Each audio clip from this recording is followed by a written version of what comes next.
تو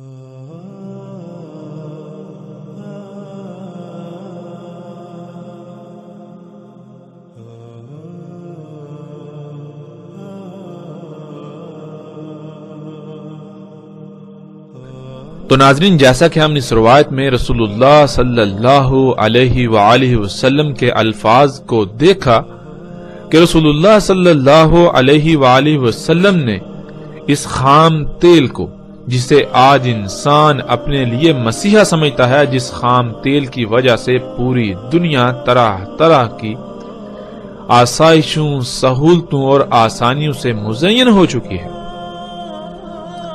اسے رسول اللہ صلی اللہ علیہ وآلہ وسلم نے دجال یعنی دھوکہ کہا تھا۔ یعنی حقیقت میں یہ مسیحا نہیں ہوگا۔ یہ زمین کا خون جسے آج انسان نے نکالا، اسے اپنے لیے مسیحا کا نام دیتا ہے، اسے اپنے لیے مسیحا سمجھتا ہے، لیکن اس کے نقصانات کیا ہیں؟ ان پر جتنی بھی بات کی جائے اتنی ہی کم ہے۔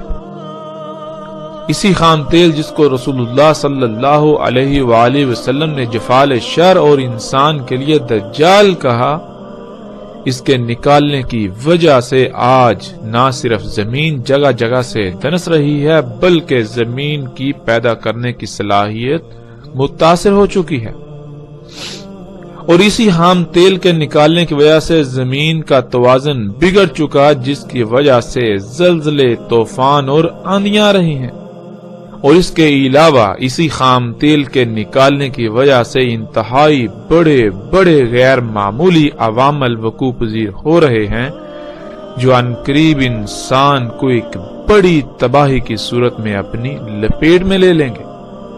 اسی خام تیل ہی کی وجہ سے وجود میں آنے والی فارماسیوٹیکل انڈسٹری یعنی ادویات بنانے کے کارخانے، ادویات کا شعبہ، جن ادویات کو انسان اپنے لیے مسیحا سمجھتا ہے، وہ ادویات انسان کے لیے زہر قاتل ثابت ہو رہی ہیں۔ ایسی ادویات کہ جب کسی بیماری کے لیے کوئی دوا خلق کی جاتی ہے، بنائی جاتی ہے، تو وقتی طور پر تو اس دوائی سے، اس بیماری سے آرام ملتا ہے، شفا حاصل ہوتی ہوئی نظر آتی ہے، لیکن حقیقت یہ ہے کہ جب ایک انسان ایک بیماری سے شفا کے لیے اس دوائی کو اختیار کرتا ہے، اسے استعمال کرتا ہے، تو وقتی طور پر تو اسے اس کا فائدہ نظر آتا ہے، لیکن بعد میں وہی دوائی اس ایک کی بجائے کئی طرح طرح کی بیماریوں کا باعث بنتی ہے، اور جس بیماری سے پہلے انسان کو شفا حاصل ہوتی ہوئی نظر آئی، وہی بیماری بعد میں ناسور بن چکی ہوتی ہے۔ اور یہ دجل ایسا دجل ہے کہ جس کو سمجھنا انتہائی مشکل ہے۔ پوری دنیا کے بڑے بڑے عقل مند انسان بھی اس دجل کا شکار ہو چکے۔ کوئی بھی ایسا نظر نہیں آتا جو اس دجل کو دجل کہے، جو اسے دجال کہے، بلکہ ہر کوئی جو بڑے بڑے دماغ ہونے کے دعوے دار ہیں، وہ بھی اس دجل کو اپنے لیے مسیحا ہی تصور کرتے ہیں۔ ان ادویات کی، اس خام تیل سے بننے والی ایجادات کی حقیقت کیا ہے؟ جیسے جیسے ہم آگے بڑھیں گے، اللہ کے فضل سے ہم پر ویسے ویسے حقیقت کھلتی چلی جائے گی۔ اس دجال کا قتل ہوتا چلا جائے گا، اس دجل کا پردہ چاک ہوتا چلا جائے گا، یہ دجل چاک ہوتا چلا جائے گا۔ ان اشیاء پر، ان ایجادات پر، ان مخلوقات پر پڑا دجل کا پردہ، جس وجہ سے یہ دجال ہیں، یہ سب ہمارے سامنے آ جائے گا۔ رسول اللہ صلی اللہ علیہ وسلم نے کہا، اس کا دیکھنے کا ایک آلہ باہر کو نکلا ہوا ہوگا، یعنی دجال ہوگا جیسے کہ بالکل سبز چمکدار شیشہ، اور میں اللہ کی پناہ میں آتا ہوں عذاب قبر سے۔